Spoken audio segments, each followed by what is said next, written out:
أعوذ بالله من الشيطان الرجيم بسم الله الرحمن الرحیم۔ اگر آپ کسی ہدف کو لے کر آگے چل رہے ہیں، آپ کی زندگی میں کچھ معالم مقرر ہیں جہاں تک پہنچنے کا آپ ارادہ رکھتے ہیں، اور اس کے لیے اسباب اختیار کرتے ہوئے اس موقع کو غنیمت جانیں گے تو انشاءاللہ آپ اپنی منزل مقصود تک پہنچ جائیں گے۔ اگر عام طالب علم کی طرح اگر آپ وقت ضائع کریں گے یا وقت کا صحیح استعمال نہیں کریں گے، آپ میں اور دوسروں میں کوئی فرق نہیں رہے گا، آپ میں اور دوسروں میں کوئی تمیز نہیں رہے گا۔ تو سب سے پہلے حصول علم کے مقصد کو سمجھیں۔ اس کا سب سے پہلا مقصد یہ ہے کہ آپ اپنی اصلاح کریں، اپنے مسلمان بھائیوں کی اصلاح اور ان کے لیے فکر مند رہنا، اور جو علم آپ نے حاصل کیا ہے وہ برادران وطن تک پہنچانا، یہ حصول علم کا مقصد ہے۔ یہ مقصد کبھی آپ سے اوجھل نہ ہونے پائے۔ اگر ان تینوں مجالات میں اگر کہیں بھی خلل ہو رہا ہے تو سمجھیے ہم اپنے مقصد میں ناکام ہیں۔ دیکھیے، مقصدیت کی طرف اشارہ کرتے ہوئے اللہ تعالیٰ نے فرمایا، یا ایھا الرسول بلغ ما انزل الیک من ربک۔ مقصد بتایا گیا کہ جو چیزیں تم پر نازل ہوئی اسے لوگوں تک پہنچاؤ۔ یا ایھا الرسول بلغ ما انزل الیک من ربک فإن لم تفعل، اگر یہ ہدف پورا نہ ہوا تو فما بلغت رسالت، آپ نے آپ کی جو رسالت کی جو ذمہ داری تھی، جو مشن تھا، اس کو آپ نے پورا نہیں کیا۔ لوگوں سے بچانے والا معاملہ یا لوگوں کا جو خوف ہے، اس بارے میں اللہ نے صاف کہا، دعوت کے پاداش میں جو مصیبتیں آئیں گی اس میں ہمارا محافظ رب العالمین ہے۔ واللہ یعصمک من الناس، لوگوں سے بچانے کی ذمہ داری رب العالمین کی ہے۔ سیرت کا اگر ہم مطالعہ کریں تو آپ صلی اللہ علیہ وسلم اور صحابہ اکرام اور ہمارے سلف صالحین پر اس قدر طوفان، مصائب، آلام، مشکلیں، آندھیاں اس قدر آئیں، آج کے زمانے میں جو ہم معامرات دیکھ رہے ہیں یہ عشر عشیر بھی نہیں ہے، کوئی حیثیت ہی نہیں رکھتا ہے۔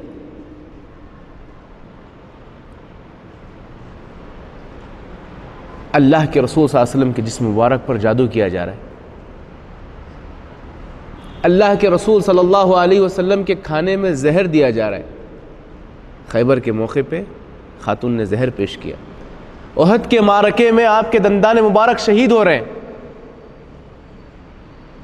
اس قدر سر پھٹ گیا، بہت کوشش کے باوجود فاطمہ رضی اللہ عنہا اور علی رضی اللہ عنہ اس زخم کو اس کی بھرپائی نہیں کر سکے، پھر حسیر جلا کر اس کو فل کرنا پڑا۔ یہ تو مدینے کی کیفیت۔ اب مکے کے ظلم کی داستان سب جانتے ہیں۔ آج کی ماب لنچنگ کوئی معنی ہی نہیں رکھتی ہے۔ زنیرہ رضی اللہ عنہ کی آنکھیں پھاڑ کے نکالے جا رہے ہیں۔ سمیہ رضی اللہ تعالی عنہا کی شہادت کے واقعے کو ہم بیان نہیں کر سکتے۔ خباب رضی اللہ تعالیٰ عنہ کی حسرت بھری طلب جو انہوں نے خانہ کعبۃ اللہ میں جو آپ صلی اللہ علیہ وسلم کے سامنے رکھی، وہ آپ کے سامنے موجود ہے۔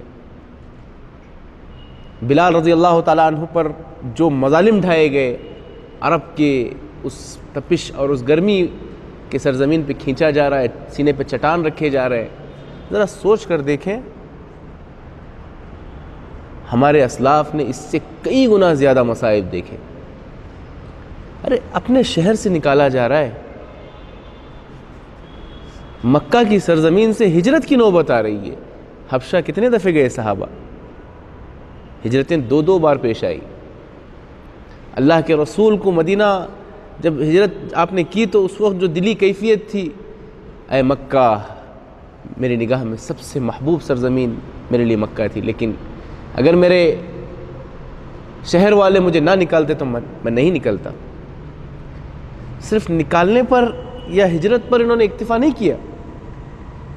جو صحابہ ہجرت کر کے حبشہ پہنچے، ایتھوپیا ایک الگ بر اعظم، افریقہ، وہاں جب پہنچے تو ان کے نمائندے عمرو بن العاص کی قیادت میں ایتھوپیا تک پہنچ جاتے ہیں. وقت کے بادشاہ سے جا کے درخواست کرتے ہیں کہ یہاں بھی پناہ مت دو.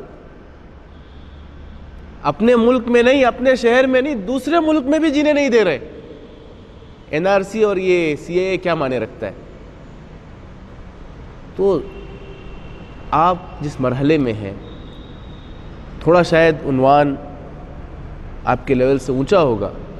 کوشش کریں کہ ان فتنوں کا، میں کئی موضوعات پہ بات کرنا چاہ رہا تھا وقت کی نزاکت کے تحت، کیونکہ 4 بجے کلیۃ الحدیث میں ایک اہم لقاء ہونے کی وجہ سے بات سمیٹ رہا ہوں، ورنہ عربی زبان کے سلسلے میں کچھ باتیں رکھنا چاہ رہا تھا، نبی اور رحمہ کے سلسلے میں اور تعامل کے سلسلے میں بات سمیٹنے کی کوشش کرتا ہوں.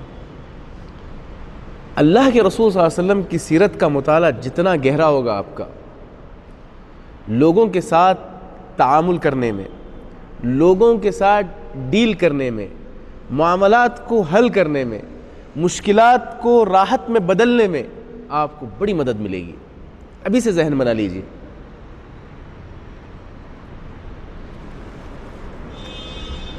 یعلمہم الکتاب والحکمہ، حکمہ سے مراد جو سنت ہے، آپ صلی اللہ علیہ وسلم کی رہنمائی اور توجیہات جو ہے نا، یہ ہمارے لیے ہر زمانے میں مشعل راہ ہیں. آندھی اور طوفان آئے، اس کے سلوشن ہمیں بتا دیے گئے. بس انقیاد کی ضرورت ہے، امتثال کی ضرورت ہے، ان اوامر پر عمل پیرا ہونے کی ضرورت ہے. آپ صلی اللہ علیہ وسلم کی مکہ اور مدینہ کی زندگی میں اگر ہم مطالعہ کرتے ہیں تو معاشرے کے ہر طبقے کے ساتھ آپ نے کیسا ہیفائی معاملہ کیا.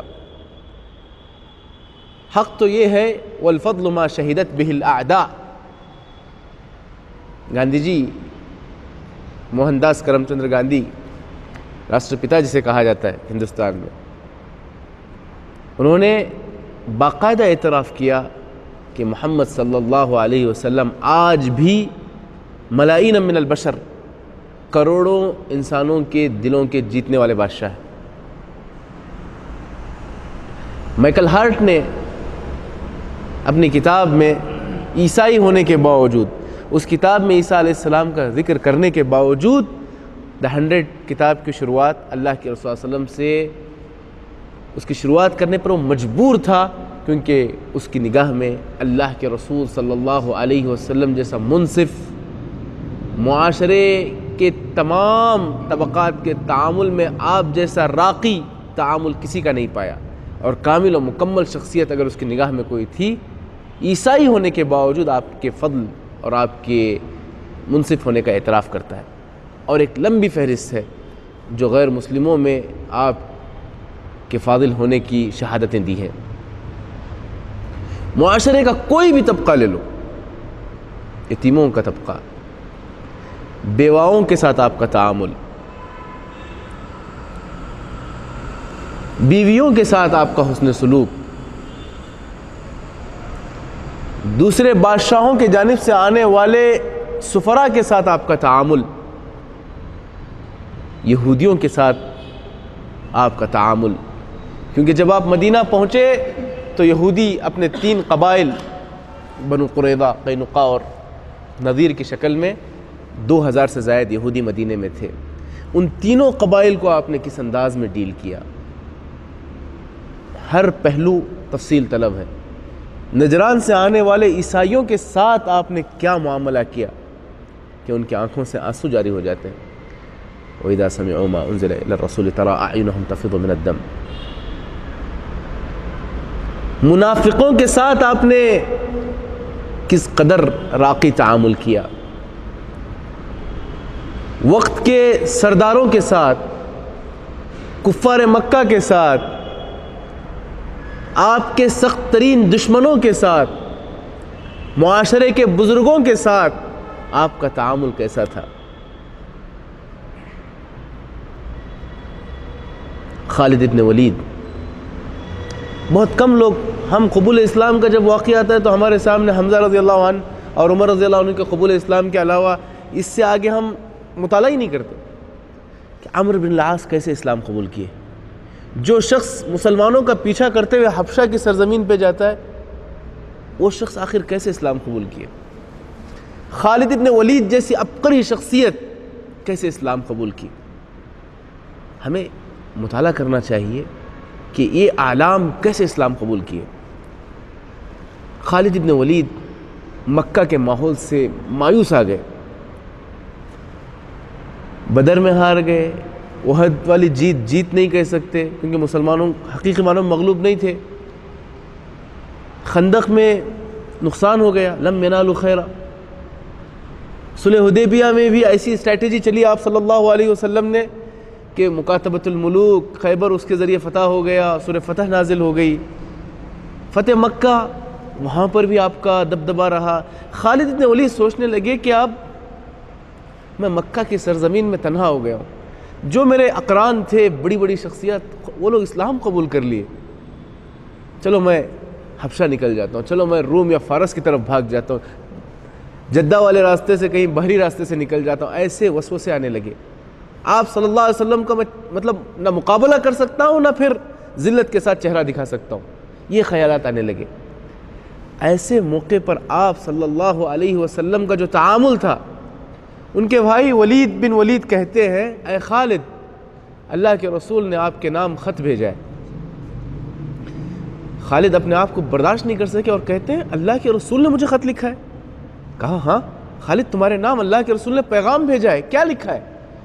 کہا کہ خالد جیسا عبقری شخص, خالد جیسے جینیس, خالد جیسے ہنر والے, عقل والے اسلام کی نعمت سے کیسے محروم رہ سکتے ہیں؟ خالد اسلام قبول نہ کرے, ایسا ممکن ہے؟ یہ 2-4 کلمات تھے واللہ العظیم. ان کے قدم مکہ سے سیدھے مدینے کی طرف آگے بڑھتے ہیں اور آپ صلی اللہ علیہ وسلم سے درخواست کرتے ہیں کہ اللہ کے رسول مجھے دعا کریں میرے حق میں کہ میرے پچھلے گناہ معاف ہوں. کتنا اونچا تعامل. پھر اسلام کی سربلندی کے لیے خالد بن ولید نے کیا کیا یہ کسی کو کہنے کی ضرورت نہیں. روم اور فارس کے فتوحات, دو عظیم بر اعظموں کو جن صحابہ نے فتح کیا ان پر لیڈنگ کی. روم اور فارس کا اگر رقبہ دیکھا جائے تو پریزنٹ انسائکلوپیڈیا میں آپ سرچ کریں, ویکیپیڈیا میں 54 پریزنٹ کنٹریز آتے ہیں اس کے انڈر میں. ان صحابہ نے چند سالوں میں اس کو فتح کیا. اس فوج کی قیادت کمانڈرنگ خالد بن ولید کیا کرتے تھے. تو ان کی قبول اسلام میں آپ صلی اللہ علیہ وسلم کا راقی تعامل دیکھو. ابو سفیان مکہ میں 13 سال مخالفت, اور ان کی پوری تفسیر آپ جانتے ہیں, من دخل دار ابی سفیان فہو آمن. ایک تعامل, حسن سلوک ان کی زندگی کا رخ بدل دیا اور آپ صلی اللہ علیہ وسلم کے جانثار صحابی بنے اور فتوحات میں اتنے آگے بڑھے کہ ابو سفیان کی آنکھیں شہید ہو گئی رضی اللہ عنہم اجمعین. عمرو بن سہیل ابن عمرو صلح حدیبیہ کے موقع پر جنہوں نے آپ کے ساتھ معاملہ کیا تھا, سہیل آگے تو معاملہ آسان ہوگا, لیکن آسانیاں بظاہر نہیں تھی. کیسا سخت تعامل تھا. بسم اللہ مت لکھو, محمد الرسول اللہ مت لکھو, محمد ابن عبداللہ باسمہ تعالی. جو مدینہ سے ہمارے پاس آئے گا ہم نہیں چھوڑیں گے, جو یہاں سے جائے گا اسے واپس کرنا پڑے گا, 10 سال تک جنگ نہیں ہوگی, واپس چلے جاؤ, عمرہ کرنے کی اجازت نہیں ہے, اگلے سال آؤ گے 3 دن رہو گے. اتنا سخت انسان. آپ کا تعامل. عمر رضی اللہ عنہ چاہتے تھے کہ سہیل کے دانت توڑ دے یا انہیں قتل کر دے, تو اس موقع پہ آپ صلی اللہ علیہ وسلم نے کہا تھا, امید کی کرن دیکھو, اے عمر ایک دن آئے گا تم سہیل ابن عمرو کو ایسی جگہ دیکھو گے اس موقع کو دیکھ کر آپ کو خوشی ہوگی. پتہ ہے آپ صلی اللہ علیہ وسلم کے راقی تعامل نے سہیل ابن عمرو کے ساتھ کیا معاملہ کیا؟ جب ارتداد کا فتنہ آیا مکہ مدینہ طائف چھوڑ کے پورے علاقے مرتد ہو گئے، تو مکہ کی سرزمین میں ارتداد کے فتنے کے خلاف اگر کوئی کمر بستہ ہو کر کھڑے ہوئے تو وہ سہیل ابن عمرو تھے، خطیب مکہ۔ ارتداد کے فتنے کو پنپنے تک نہیں دیا، کیونکہ آپ صلی اللہ علیہ وسلم نے ان شخصیات نبض شناس تھے آپ۔ یہ ابو بکر عمر ہیں، شیخین ہیں، دو وزیروں کی طرح ساتھ رکھتے تھے۔ یہ خالد ابن ولید اور ابو عبیدہ ہیں، روم و فارس کے فتوحات کے لیے کمانڈر کے لائق ہیں۔ سلمہ بن اکوع کا استعمال، جو سب سے زیادہ تیز دوڑنے والے صحابی تھے۔ قضاء کے لیے آپ کے پاس علی رضی اللہ عنہ اور معاذ ابن جبل ہیں، حصول علم کے لیے عبداللہ ابن عمر، عبداللہ ابن عباس لگے ہوئے ہیں، حفظ احادیث کے لیے ابو ہریرہ رضی اللہ عنہ، ابو سعید الخدری، دیگر صحابہ کو مشغول کیا۔ مسلمانوں کے اقتصادی مسائل کے حلول کے لیے عبد الرحمن ابن عوف، عثمان غنی۔ آپ کبھی یہ بھی مطالعہ کرو کہ زبیر ابن عوام کی دولت کتنی تھی۔ طلحہ بن عبید اللہ کے القاب میں تھا جواد اور فیاض۔ ہمارے پاس ایک تصور ہے، جو سنا ہے اسی پہ اکتفا۔ عبد الرحمن ابن عوف اور عثمان ابن عفان کے علاوہ ایک صحابہ کی لمبی فہرست ہے جنہوں نے اسلام کے راہ میں سب کچھ لٹا دیا، اقتصادی مسائل کو ہمیشہ کے لیے حل کیا۔ تو مطالعہ بھی ہمارا روٹینی نہ ہو، سیرت کے حوالے سے تھوڑا سا وسیع ذہن ہو کے مطالعہ کریں۔ کوئی بھی معاشرے کا طبقہ لے لیجئے، مذنبین، گنہگاروں کے ساتھ آپ نے کیسے تعامل کیا۔ ایک شخص آتا ہے، زنا کی اجازت مانگتا ہے، صحابہ ٹوٹ پڑے مارنے کے لیے، لیکن آپ نے کہا ادنو، اور قریب ہو، اور قریب ہو، اور قریب ہو۔ ایک گنہگار کے ساتھ، عاصی کے ساتھ کہا کیا تمہارے پھوپھی کے ساتھ کوئی یہ معاملہ کرو گے تو برداشت کرو گے؟ ماں کے ساتھ، بہن کے ساتھ؟ کہا ہرگز نہیں۔ تو آپ نے کہا جس خاتون کے ساتھ تم بدفعلی کرنا چاہ رہے ہو وہ بھی کسی کی بہن ہوگی، پھوپھی ہوگی، ماں ہوگی۔ واللہ یہ اتنا پیارا معلم والا اسلوب تھا۔ پھر اس کے بعد مزید اللہم اغفر ذنبہ وطہر قلبہ وحسن فرجہ، دعا کرتے ہیں۔ صحابہ کہتے ہیں کہ وہ نوجوان پھر زندگی میں کبھی اس فحش کام کی طرف پلٹ کر نہیں دیکھا۔ کیا تربیت ہے! بدو مسجد میں داخل ہوتے ہیں، پیشاب کر دیتے، صحابہ ٹوٹ پڑے مارنے کے لیے، آپ نے اس بدو کے ساتھ کیا پیارا معاملہ کیا۔ صحابہ سے کہا رک جاؤ، اسے پیشاب کرنے دو۔ فی اطہر بقاع الارض، مسجد نبوی کے صحن میں، کہا پیشاب کرنے دو۔ آج تحقیقات بتلاتی ہیں کہ پیشاب روکنے سے مثانوں میں پریشانی اور سٹون کا پرابلم، کڈنی میں مسئلہ پیدا ہو جاتا ہے۔ آپ نے کہا پیشاب کرنے دو۔ کتنی حکمتیں تھیں۔ پھر صحابہ کو کہا کہ نجاست قلیل مقدار میں ہو تو مائع کثیر سے صاف کر سکتے ہیں، جاؤ ڈول لاؤ اور صفائی کرو۔ جو صحابہ مارنے کے لیے جا رہے ہیں، ٹوٹ پڑ رہے، ان سے کہا کہ صفائی کا کام کریں۔ اس بدو کے ساتھ کتنا راقی تعامل کیا آپ نے۔ معاویہ بن حکم السلمی والی وہ حدیث آپ کے سامنے ہوگی، نماز میں چھینک دیے، پھر دعائیں شروع ہو گئی، الحمدللہ الحمد اللہ یہدیکم اللہ شروع ہو گیا، صحابہ آنکھ پھاڑ کے دیکھ رہے ہیں، نماز کی حالت میں بالکل مکالمے کی شکل اختیار کر رہی ہے۔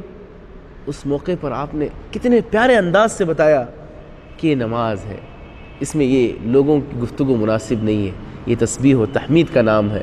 تو کیا کہا اس بدو نے؟ بدو شخص، اس کے احساسات اور مشاعر کو دیکھو، کیا کہا؟ اللہم ارحم محمدا، اللہم ارحمنی وارحم محمدا ولا ترحم معنا احدا، ما ضربنی ولا شتمنی ولا قہرنی۔ یعنی آپ سے بڑھ کر افضل معلم میں نے دیکھا ہی نہیں ہے۔ اصل کیا ہے، ہمارے پاس آج کل جو اسکولز جو ہے نا، جو دینی اور دنیاوی تعلیم کو لے کر چلتے ہیں، تو وہاں پر ایک طرق التدریس کا ایک سبجیکٹ پایا جاتا ہے۔ طریقے تدریس کیسے ہونا چاہیے، کیسے ٹریننگ ہونی چاہیے، سکلز سکھائے جاتے ہیں۔ تو اکثر ہمارے پاس انگریزوں کی مثالیں دی جاتی ہیں، یورپین یا مغرب زدہ لوگوں کی مثالیں دی جاتی ہیں، کسی بھی حساب سے مطلب کوئی شاعر اسلام نہ اس کے چہرے میں نہ اس میں دیکھنے کو ملتی ہے. ایسے مغرب زدہ یورپیوں کی اور عیسائیوں کی، ہندوؤں کی مثالیں دی جاتی ہے. اگر ہم اللہ کے رسول صلی اللہ علیہ وسلم کو بحیثیت معلم پائیں، معلم دیکھنا چاہیں، تو واللہ طرق التدریس کے 50 مثالیں ہمیں اللہ کے رسول صلی اللہ علیہ وسلم کی زندگی سے ملیں گی. کون سا اسلوب چاہیے آپ؟ بیٹھے ہیں مجلس میں ٹیک لگا کر اکبر الکبائر کا ذکر کر رہے ہیں، الشرک، عقوق الوالدین، فوراً بیٹھ جاتے ہیں. شہادت الزور کی جب بات آتی ہے، جھوٹی گواہی دینے والی جب بات آتی ہے، اس کی شناعت کا خیال کرتے ہوئے آپ صلی اللہ علیہ وسلم ٹیک لگائے ہوئے ایک دم بیٹھ جاتے ہیں. اس سے کیا آپ اسکلز نہیں سیکھ سکتے؟ کہ اہمیت والی بات کو آپ بار بار دہرا رہے ہیں، کبھی بیٹھ کر، کبھی ٹیک لگا کر، کبھی کھڑے ہو کر. یہ اسلوب آپ اس حدیث سے نہیں سیکھ سکتے؟ تعلیم دیتے ہوئے کئی چیزوں کا اور وسائل کا استعمال کرنا، اس کے لیے کئی مثالیں دیتے ہیں. کیا آپ کے لیے وہ ایک حدیث کافی نہیں ہے جس میں آپ صلی اللہ علیہ وسلم صحابہ کے درمیان بیٹھے اور کہا، ایک لکیر کھینچی، پھر اس کے بعد اطراف میں چھوٹے چھوٹے لکیر اور بنوائے، پھر اس کے بعد ایک مربع بنایا. پہلے کہا یہ صراط مستقیم ہے، یہ سبل الشیاطین ہے. پھر اس کے بعد آپ نے ایک مربع بنایا، کہا یہ اجل الانسان ہے. کتنے وسائل استعمال کر رہے ہیں. پھر اس کے بعد آپ نے ایک دائرہ بنایا، کہا یہ ابن آدم ہے. پھر اس کے بعد آپ نے ایک لکیر کو مربع سے لے کر، اس دائرے سے لے کر مربع کے باہر نکالا اور کہا یہ عمل ہے، انسانی خواہشات. ہزاروں خواہشیں ایسی کہ ہر خواہش پہ دم نکلے، بہت نکلے میرے ارما پھر بھی کم نکلے. کہا یہ انسانی عمر ہے. یہ دائرے سے نکال کر بتلایا کہ انسانی امیدیں جو ہے نا، اعمال، یہ انسانی زندگی سے بھی تجاوز کر رہی ہیں. یہ ایک حدیث کافی ہے جس میں آپ صلی اللہ علیہ وسلم نے کتنے اسالیب کا استعمال کیا. آپ بحیثیت معلم آپ کو دیکھنا چاہ رہے تو وہ حدیث کتاب الطہارہ میں ہم بار بار پڑھتے ہیں. صحابہ آتے ہیں اور پوچھتے ہیں، ہم سمندر میں سوار ہوتے ہیں، پانی پینے والا ختم ہو جاتا ہے، کیا ہم سمندر کے پانی سے وضو کر سکتے ہیں؟ آپ نام اگر کہہ دے تو جواب تھا. لیکن ایک معلم جو ہے شرح صدر کے ساتھ، ابھی جو میں نے نوجوان لڑکے کا واقعہ سنایا، قناعت اختیار کرے، متعلم قناعت اختیار کرے، مطمئن ہو کر جائے مجلس سے. کس طرح آپ صلی اللہ علیہ وسلم سائل کا لحاظ کرتے. اب وہ بندہ جب یہ پوچھ رہا ہے کہ کیا ہم سمندر کے پانی سے وضو کر سکتے ہیں، یہ سوال ہے، تو اس کا مطلب یہ ہے کہ اس بندے کو سائل کا جو علمی مستوی ہے، معلم کو پہلے سے اندازہ ہو جاتا ہے کہ اس بندے کو سمندر کے پانی سے وضو کر سکتے ہیں، یہ مسئلہ نہیں معلوم ہے. تو کیا اس بندے کو سمندر کے اندر جو مری ہوئی چیزیں ہیں، اس کی جو میتا ہے، اس کے کھانے کا حکم تو بدرجہ اولا نہیں معلوم ہوگا نا. وضو کرنے کا حکم ہی نہیں معلوم ہے تو اس میں پائے جانے والے مچھلیاں یا دوسرے جانور جو وفات شدہ ہے یا مردہ ہیں، ان کے کھانے کے حکم اور اس کی تفصیلات معلوم ہی نہیں ہوں گی. آپ نے سوال اور سائل کے مستوی کو رکھ کر آپ نے کیا جواب دیا؟ وَالطَّهُورُ مَاءُهُ وَالْحِلُّ مَيْتَتُهُ. مزید تشفی بخش آپ نے جواب دیا کہ آپ اس سے وضو بھی کریں. یہ مسئلہ آپ کا سوال تھا. اور جو ایک دوسرا مسئلہ میں آپ کو بتاتا ہوں جس کا علم ہی نہیں ہے آپ کو، وہ یہ کہ اس کا مردار آپ کے لیے حلال ہے. سمجھ رہے؟ اللہ کے رسول صلی اللہ علیہ وسلم ایک طالب کی کتنی رعایت کرتے. اور حدیث الشفاء جب ابو ہریرہ رضی اللہ عنہ پوچھتے ہیں تو اس موقع پہ کیا کہتے ہیں؟ تشجیع دیکھیے، تحفیظ دیکھیے. کیا کہا؟ مجھے پتا تھا اے ابو ہریرہ کہ یہ سوال تمہارے علاوہ کوئی نہیں کرے گا. تو پھر کتنے یعنی کیا کہتے ہیں، ان صحابی کے حق میں ہمت افزائی والی بات ہوگی کہ اللہ کے رسول تشجیع کر رہے ہیں، تو ہم نتیجے میں دیکھتے ہیں کتنے ہزاروں احادیث انہوں نے یاد کر لیے. تو اللہ کے رسول صلی اللہ علیہ وسلم ہر معاملے میں ہمارے لیے نمونہ ہے. بحیثیت معلم آپ کوئی بھی طبقہ لے لو، بیواؤں کا، اگر آج ہندوستانی غیر مسلموں کو، اگر برادران وطن کو اللہ کے رسول صلی اللہ علیہ وسلم کی شخصیت کا صحیح تعارف کرنے میں اگر ہم کامیاب ہو جائیں تو واللہ لو عرفتہ لاحببتہ، اے شخص فلاں فلاں، اگر تم انہیں پہچانو گے، لو عرفتہ لاحببتہ، ان سے محبت ضرور کرو گے۔ تقصیر ہماری ہے کہ 1000 سالہ حکومت کے باوجود ہم نے نہ اسلام کا پیغام پہنچایا، نہ محاسن اسلام بتلائے۔ کوتاہی ہماری ہے۔ اگر ہندوستانی مسلمان جان جائے کہ اللہ کے رسول فیملیز کے بارے میں یہ توجیہات ہیں، اللہ کے رسول بیواؤں سے متعلق کہتے ہیں کہ جو بیوہ خواتین کی حاجتیں اور ان کی ضرورتیں اور ان کی مشکلات میں کھڑا ہوتا ہے، اسے مجاہد فی سبیل اللہ کا اجر ملے گا۔ جو یتیموں کے ساتھ شفقت والا معاملہ کرے، ان کی کفالت کرے، اللہ کے رسول صلی اللہ علیہ وسلم اور اس کے درمیان اتنی قربت ہوگی۔ یتیموں کے ساتھ یہ آپ صلی اللہ علیہ وسلم کا معاملہ ہے۔ جانوروں کے ساتھ بنی اسرائیل کی اس ایک حدیث کو آپ ذکر کر دیں جس میں آپ صلی اللہ علیہ وسلم نے کہا کہ ایک بلی کو اذیت پہنچانے کی وجہ سے ایک زاہدہ عابدہ جہنم کی مستحق ہو سکتی ہے۔ الراحمون یرحمہم الرحمن ارحموا علی من فی الارض یرحمکم من فی السماء۔ یہ پیغام اگر اللہ کے رسول صلی اللہ علیہ وسلم کا پیغام اگر ہمارے برادران وطن جان جائیں گے تو واللہ کوئی مخالفت نہیں کرے گا۔ ثمامہ بن اسال ایک دن پہلے کیا کہہ رہے ہیں؟ اس دنیا میں اگر کوئی مبغوض چہرہ ہے تو آپ کا ہے، اس دنیا میں اگر کوئی مبغوض دین ہے تو دین اسلام ہے، میری نگاہ میں اگر کوئی برا شہر ہے تو وہ مدینہ ہے۔ لیکن کیا ایک دو دن میں آپ کا تعامل دیکھا، کیا الفاظ بدل گئے ان کے؟ کیا کہا؟ اگر اس دنیا میں کوئی سب سے محبوب چہرہ ہے تو وہ آپ کا ہے، محبوب شہر ہے تو وہ آپ کا شہر ہے، اگر کوئی سب سے بہترین مذہب ہے تو اسلام ہے۔ ہماری مشکل یہ ہے کہ ہم نے قرآن مجید اپنی کتاب سمجھ لی، اللہ کے رسول صلی اللہ علیہ وسلم جو محسن انسانیت ہے ان کی تعلیمات ہم نے اپنے قوم تک نہیں پہنچائی۔ تو آج اگر ہم آپ صلی اللہ علیہ وسلم کی شخصیت کو صحیح معنوں میں ہندوستانیوں کے سامنے متعارف کرائیں تو وہ دن دیر نہیں کہ لوگ یا تو علی ابن ابی طالب علی بن جائیں گے یا کم از کم ابو طالب بن جائیں گے۔ اگر اپنے کفر پر بھی ہیں تو نقصان نہیں پہنچائیں گے۔ تو اللہ کے رسول صلی اللہ علیہ وسلم نے معاشرے میں پائے جانے وقت کے بادشاہوں کے ساتھ آپ نے کیسے ڈیل کیا؟ کہا گیا کہ وقت کے بادشاہ روم اور فارس کے کسریٰ اور ہرقل اس خط کو قبول نہیں کرتے جس خط پہ مہر نہیں لگائی جائے، تو آپ صلی اللہ علیہ وسلم نے فوراً مہر بنوائی، شایع نشان خط لکھا۔ کیا لکھا؟ الی عظیم الحرقل، گریٹ کا لفظ استعمال کیا، شایع نشان۔ تو پھر ان کے تاثرات کیا تھے؟ ان بادشاہوں کے تاثرات کیا تھے آپ جانتے ہیں؟ کسی نے ہدیے دے کر بھیجے، کسی نے آپ صلی اللہ علیہ وسلم کی بیوی کا مہر دے کر بھیجا، کسی نے ہرقل نے کیا کہا؟ یہ محمد صلی اللہ علیہ وسلم کا دین جہاں میرے قدم ہیں وہاں تک ان کی سلطنت ہوگی۔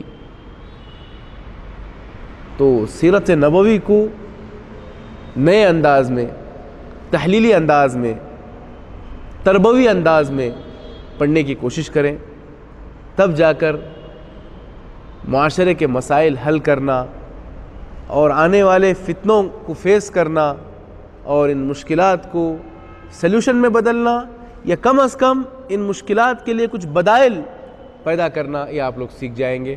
ویسے باتیں بہت ہیں سیرت کے حوالے سے، یہ ختم نہیں ہونے والا موضوع ہے۔